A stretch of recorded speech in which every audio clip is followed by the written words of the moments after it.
La ruptura del nivel de los $80 por onza no ocurrió de forma gradual ni ordenada. Fue un evento abrupto, concentrado en una sola sesión, donde la plata registró un avance cercano al 6%, una magnitud poco común para un mercado que durante años había sido contenido por estructuras de venta sistemática. El movimiento no fue el resultado de entusiasmo minorista, ni de una narrativa especulativa, sino la consecuencia directa de una operación que salió mal para quienes apostaban a la caída del precio. El mercado había sido preparado para un desenlace distinto.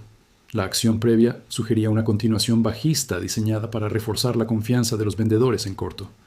El descenso hacia niveles inferiores había sido interpretado como una señal de debilidad estructural, una confirmación de que la plata no tenía la fuerza necesaria para sostener precios elevados. En ese contexto, muchos participantes asumieron que el siguiente tramo sería una aceleración de la caída, no una reversión violenta. Sin embargo, lo que se presentó como una trampa cuidadosamente calculada terminó convirtiéndose en un punto de inflexión. El intento de forzar liquidaciones no produjo el pánico esperado. En lugar de una cascada de ventas, el mercado absorbió la presión de manera inmediata. La reacción fue rápida y contundente, sorprendiendo a quienes dependían de un movimiento descendente continuo para sostener sus posiciones. El salto por encima de los $80 no solo invalidó la tesis bajista dominante, sino que expuso la fragilidad de la estructura que la sostenía. En cuestión de horas, el control pasó de los vendedores a los compradores, y la narrativa cambió de forma irreversible. Lo que había comenzado como una maniobra para reforzar el dominio del mercado de papel terminó revelando una acumulación subyacente que no estaba dispuesta a ceder. Este episodio marcó algo más profundo que un simple movimiento de precios. Señaló el colapso de una expectativa compartida, la idea de que la plata podía ser empujada indefinidamente a la baja sin consecuencias. La ruptura de los $80 no fue solo un nivel técnico superado, sino la evidencia de que el equilibrio previo había dejado de existir. El intento de empujar el precio hacia los $74 fue una operación precisa y calculada. No se trató de una caída desordenada, sino de un movimiento diseñado para activar órdenes automáticas y forzar salidas rápidas. El objetivo era claro: generar la sensación de que el mercado había perdido soporte, provocar ventas en cadena y restaurar el control psicológico de los participantes bajistas. Durante un breve periodo, la estrategia pareció funcionar, reforzando la percepción de que la debilidad era real. Pero bajo la superficie, el contexto era distinto. En el mismo nivel donde se esperaba una capitulación, apareció una demanda que no reaccionó con miedo. Un muro de compras absorbió la presión sin mostrar urgencia ni dispersión. No fue una respuesta impulsiva, sino una acumulación estructurada que entró exactamente cuando el precio alcanzó la zona diseñada para romperse. Esa diferencia cambió por completo la dinámica del mercado. La presencia de ese muro no era homogénea. Estaba compuesto por actores con horizontes distintos, pero con un interés común en asegurar volumen físico o exposición estratégica. Compradores institucionales, usuarios industriales y fondos soberanos actuaron de forma simultánea, neutralizando el efecto de la venta forzada.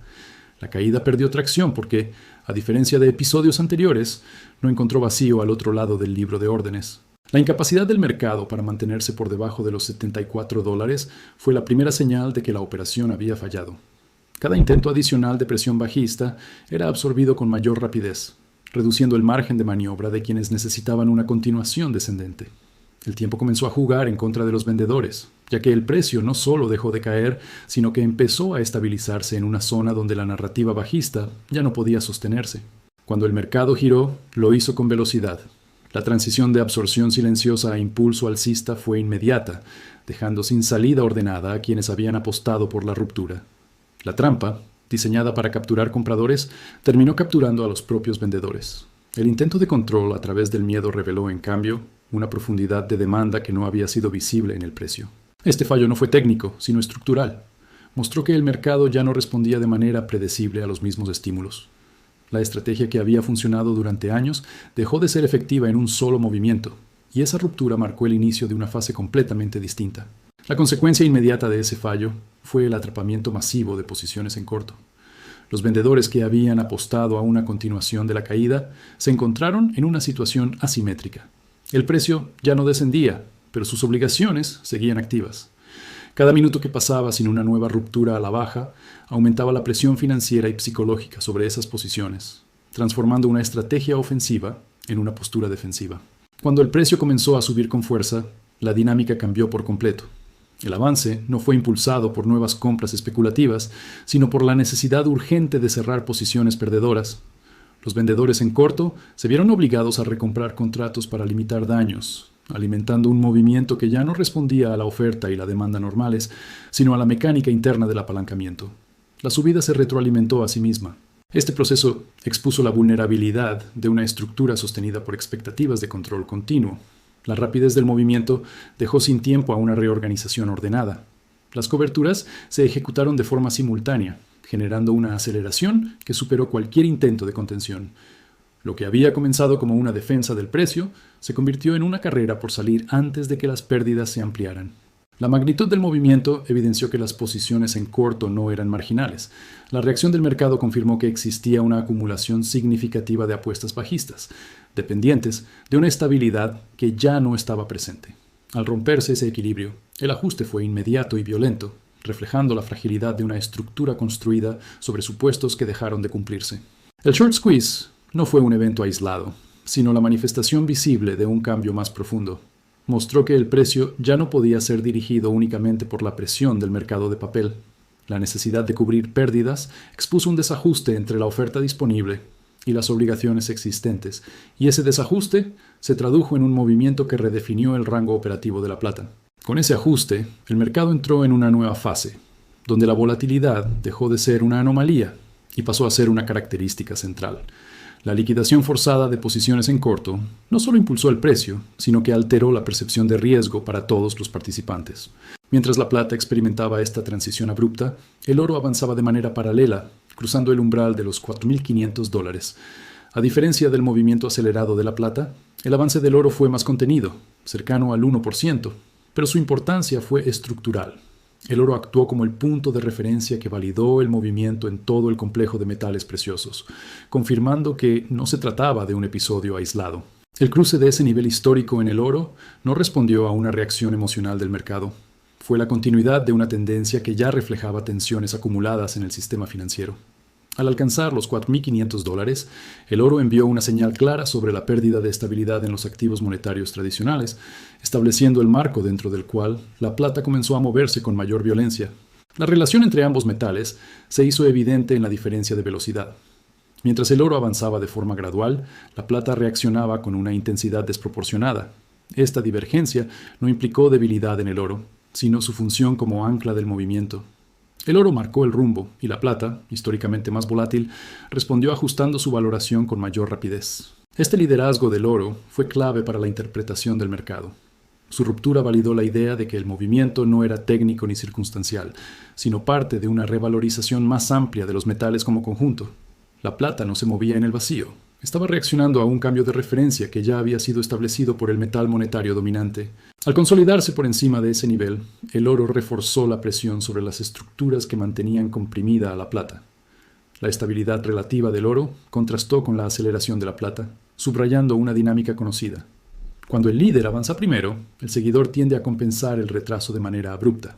En ese contexto, el movimiento de la plata dejó de parecer excepcional y pasó a ser coherente con el nuevo marco impuesto por el oro. Con el oro marcando el nuevo punto de referencia, la atención del mercado se desplazó hacia la relación entre ambos metales. La plata comenzó a moverse, no como un activo independiente, sino como un valor que estaba ajustándose a una discrepancia acumulada. La diferencia en el ritmo de avance dejó en evidencia que la plata no estaba liderando el movimiento, sino respondiendo a una recalibración forzada. La compresión del ratio entre oro y plata se manifestó de forma directa en la velocidad del precio. Mientras el oro avanzaba de manera medida, la plata reaccionaba con movimientos amplios y concentrados en el tiempo. Esta aceleración no fue interpretada como euforia, sino como un proceso de corrección de valor. El mercado comenzó a tratar a la plata como un activo que había permanecido rezagado frente al metal que define el ancla monetaria.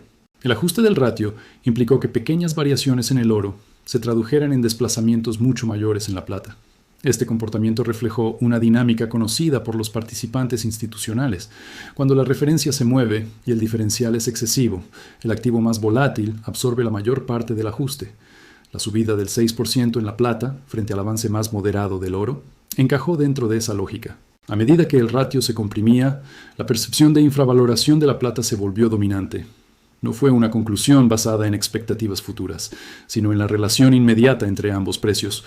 El mercado actuó como si la plata tuviera que recuperar terreno de forma acelerada para alinearse con el nuevo nivel establecido por el oro. Este proceso añadió presión adicional a las estructuras que dependían de una plata contenida. La compresión del ratio no solo justificó el movimiento, sino que amplificó su intensidad. Cada punto de avance en el oro reforzaba la idea de que la plata aún no había completado su ajuste, prolongando la dinámica alcista y aumentando la sensibilidad del precio a cualquier desequilibrio adicional. El movimiento acelerado de la plata expuso una discrepancia que no podía sostenerse entre los mercados occidentales y orientales. Durante ese periodo, la diferencia de precios entre Nueva York y Shanghái dejó de ser una anomalía marginal y se convirtió en un mecanismo de presión directa. La subida del 6% no fue un exceso, sino la respuesta necesaria para cerrar una ventana de arbitraje que había permanecido abierta demasiado tiempo. El mercado de Nueva York, dominado por contratos de papel, se vio obligado a reaccionar ante una realidad distinta en el ámbito físico. Los precios en Shanghái ya reflejaban una valoración más alta, basada en disponibilidad y demanda real, cuando la brecha se hizo insostenible. El ajuste no ocurrió en el mercado oriental, sino en el occidental. La plata en Nueva York tuvo que subir para alinearse con el precio que ya existía al otro lado del sistema. Este ajuste fue rápido porque el arbitraje no permite dilaciones. Cada diferencia de precio representaba una oportunidad inmediata que drenaba metal o exposición del mercado más barato hacia el más caro. Para detener ese flujo, el precio occidental tuvo que moverse con violencia. La subida no fue una decisión, fue una imposición estructural.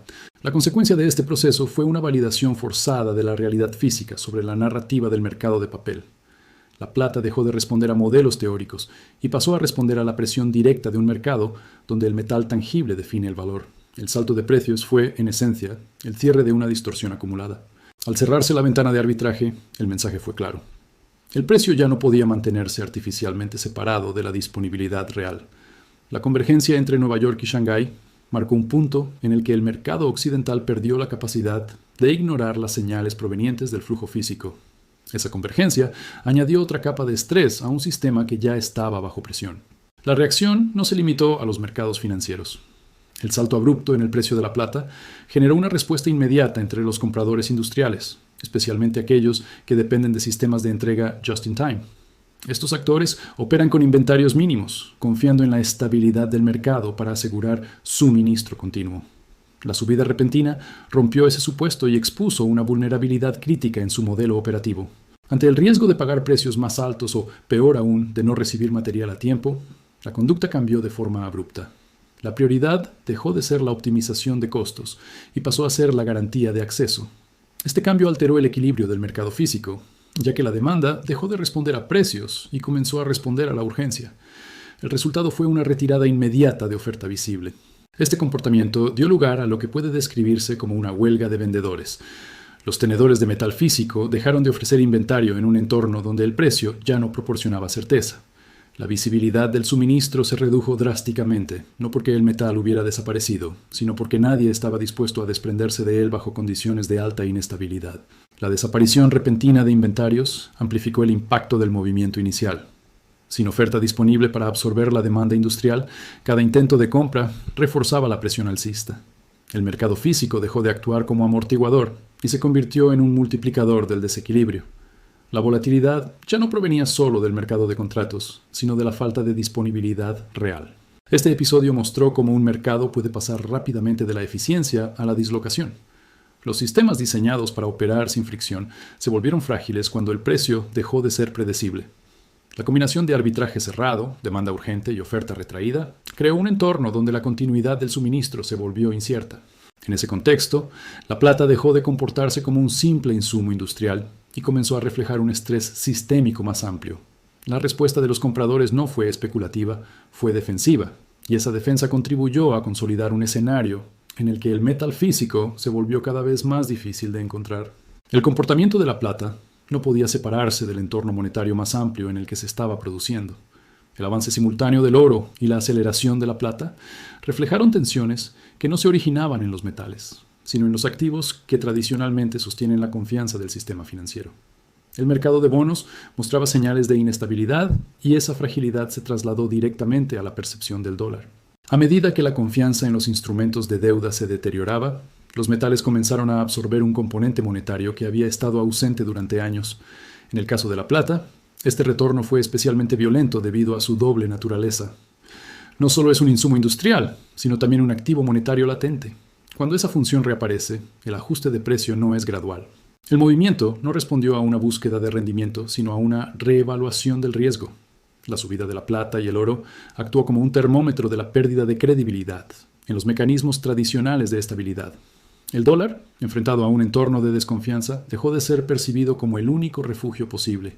En ese vacío, los metales recuperaron un papel que había sido relegado. Para la plata, esta transición fue especialmente disruptiva. Durante largos periodos, su precio había reflejado casi exclusivamente su rol industrial. La reintroducción de una prima monetaria alteró ese equilibrio de forma abrupta. El mercado no estaba preparado para valorar ambos componentes al mismo tiempo, y esa falta de preparación se tradujo en movimientos extremos. La conexión entre bonos, dólar y metales se volvió evidente en la velocidad del ajuste. A diferencia de otros activos, la plata no ofrecía un mecanismo de absorción lenta. Su mercado es más estrecho y más sensible a cambios en la percepción monetaria. Cuando esa percepción se desplazó, el precio reaccionó de forma inmediata, amplificando la señal que ya estaba presente en el oro. Este contexto reforzó la idea de que el movimiento no era aislado ni transitorio. La plata no estaba subiendo por una disrupción puntual, sino porque el marco monetario que la había mantenido contenida estaba perdiendo coherencia. En ese entorno, el metal dejó de comportarse como una mercancía más y comenzó a reflejar un ajuste sistémico más profundo. El estrés generado por este ajuste se trasladó directamente a las instituciones que sostenían grandes exposiciones en el mercado de papel. Los bancos, posicionados a través de contratos que dependían de estabilidad y liquidez constantes, quedaron atrapados en una dinámica desfavorable conocida como short gamma. En este escenario, cada movimiento adverso del precio no reduce el riesgo, sino que lo incrementa, obligando a una reacción continua para evitar pérdidas mayores. A medida que la plata avanzaba, estas entidades no podían permanecer pasivas. El aumento del precio amplificaba su exposición negativa, forzándolas a intervenir comprando futuros para limitar daños. Este comportamiento no respondía a una convicción alcista, sino a una necesidad defensiva. Cada compra realizada para cubrir riesgo añadía presión adicional al mercado, empujando el precio aún más arriba y agravando el problema inicial. Este bucle creó una situación inestable en la que las herramientas diseñadas para gestionar riesgo comenzaron a fallar. La cobertura dejó de ser un mecanismo de control y se convirtió en un catalizador del movimiento. La liquidez aparente del mercado de derivados se evaporó rápidamente cuando demasiados participantes intentaron ejecutar la misma estrategia al mismo tiempo. El resultado fue el inicio de un quiebre en la estructura de derivados. No se trató de un colapso inmediato, sino de una pérdida progresiva de funcionalidad. Los contratos seguían existiendo, pero su capacidad para reflejar y contener el riesgo real del mercado físico se debilitó. La desconexión entre obligaciones financieras y disponibilidad tangible se volvió cada vez más evidente. Este proceso expuso una fragilidad que había permanecido oculta bajo condiciones de baja volatilidad. El sistema estaba diseñado para movimientos graduales, no para ajustes rápidos, impulsados por escasez y revalorización monetaria simultáneas. Cuando ambas fuerzas actuaron a la vez, las coberturas automáticas dejaron de ser suficientes. La presión sobre los bancos no provenía únicamente del precio, sino de la velocidad del cambio. Cada nuevo máximo incrementaba la necesidad de intervención, reduciendo el margen de maniobra. En ese contexto, el mercado de derivados dejó de funcionar como amortiguador y pasó a amplificar el estrés, señalando que el equilibrio previo ya no podía sostenerse. Con la estructura de derivados bajo tensión y la volatilidad instalada como norma, el mercado comenzó a proyectar escenarios que hasta entonces habían sido considerados improbables.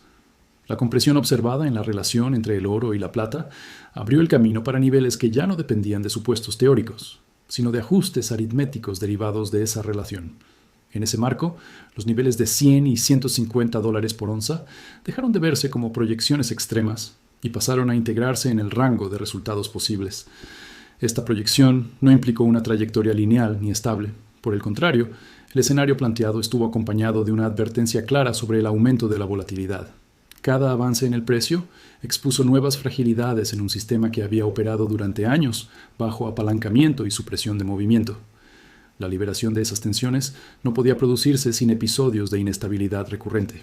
La lógica que sostenía estos escenarios se apoyaba en un cambio estructural, no en un impulso especulativo. A medida que el mercado de derivados perdía capacidad para contener el precio, el énfasis se desplazó hacia la tenencia de metal físico. La diferencia entre poseer una obligación financiera y tener acceso directo al metal se volvió crítica en un entorno donde la confianza en la intermediación se erosionaba. El proceso de desapalancamiento descrito no fue inmediato ni ordenado. Cada ajuste reveló la magnitud del control previo ejercido a través del papel y la dificultad de revertirlo sin disrupciones. En ese contexto, la plata dejó de ser vista como un activo fácilmente negociable y pasó a ser tratada como un recurso cuya disponibilidad era finita y disputada. El escenario final no ofreció certezas absolutas, sino una reconfiguración del riesgo.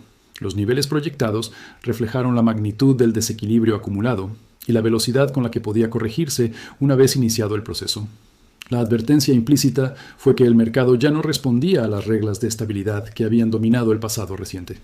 En ese punto, la plata se posicionó en un entorno completamente distinto al que había definido su comportamiento durante años.